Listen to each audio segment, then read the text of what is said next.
सातारा जिल्ह्यामध्ये मागच्या साधारणतः एक 2-3 महिन्यांपासून बिबट्यांचा वावर मानवी वस्तीमध्ये वाढलेला आढळून आलेला आहे।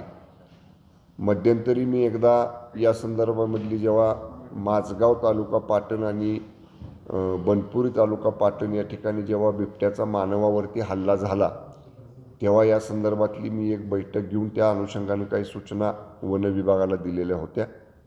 आज पूर्ण जिल्ह्याचा या संदर्भातला विस्तृत आढावा आम्ही या ठिकाणी घेतला आणि वन विभागाचं आणि म्हणजे प्रादेशिक वन विभाग आणि वन्यजीव विभाग या दोन्ही अधिकाऱ्यांचं म्हणणं असं पडलं की मानवी वस्तीतला वावर बिबट्यांचा वाढलेला आहे, विशेषतः ऊसाच्या क्षेत्राच्या लगत अशा पद्धतीचे बिबटे आढळत आहेत। आणि म्हणून मी याबाबतीत जेव्हा मागं बैठक घेतली तेव्हा माननीय वनमंत्र्यांशी चर्चा केली होती की आम्हाला पिंजऱ्यांची संख्या वाढवून द्या। तर त्यांनी 20 अधिकचे पिंजरे हे आपल्या जिल्ह्याला मागच्या 15 दिवसापूर्वी दिलेले आहेत। ती 20 पिंजरे मला वन अधिकाऱ्याने आता सांगितलं की ते वेगवेगळ्या ठिकाणी आपण लावलेत, पण एकाही ठिकाणी आत्तापर्यंत तरी कुठं त्याच्यात बिबट्या अडकला नाही। एक ठिकाणी महाबळेश्वरला फक्त कुठेतरी त्याला तो त्या पिंजऱ्यामध्ये आढळला। आपण ड्रोनचे नाईट शूटिंग करणारे कॅमेरे हे सुद्धा DPDCमधनं या ठिकाणी आपण दिलेले आहेत आणि त्याचंसुद्धा फिटिंग म्हणजे ते सुद्धा लावलेले आहेत वन विभागाने। आत्तासुद्धा मी जिल्हाधिकारी महोदयांशी आम्ही चर्चा केली बैठकीमध्ये की यावर्षीची उद्याच आढावा बैठक आहे जिल्हा नियोजन समितीच्या खर्चाचा किती टक्के खर्च झाला आणि किती टक्के प्रलंबित आहे। जर काही विभागांचा खर्च होत नसेल आणि जर आपल्याला रिअप्रोप्रिएशन म्हणजे पुनर्नियोजन करावं लागणार असेल जिल्हा नियोजन समितीचं, तर त्यातनं काही पैसे या बिबट्यांच्या बंदोबस्त करण्यासाठी ड्रोन उपलब्ध करणे, पिंजरे उपलब्ध करणे या बाबतीतला निर्णय उद्या आम्ही घेऊ, पण तशी आवश्यकता वाटली तर ते सुद्धा आपण करू।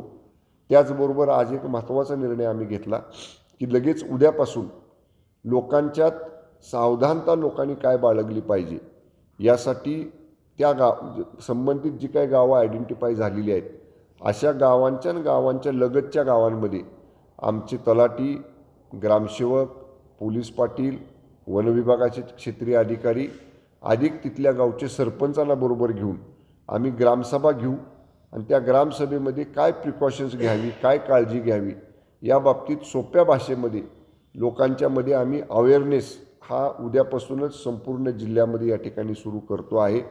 दुसराही निर्णय आम्ही आज केला की वन्यजीव विभागानं आणि प्रादेशिक वन विभागाने आपल्या जिल्ह्यामध्ये विशेषतः कराड आणि पाटण तालुक्याला त्या भागात चांदोली अभयारण्य आणि कोयना अभयारण्य आणि सह्याद्री व्याघ्र प्रकल्प हे 3 फॉरेस्टचे मोठे फॉरेस्ट झोन्स आहेत।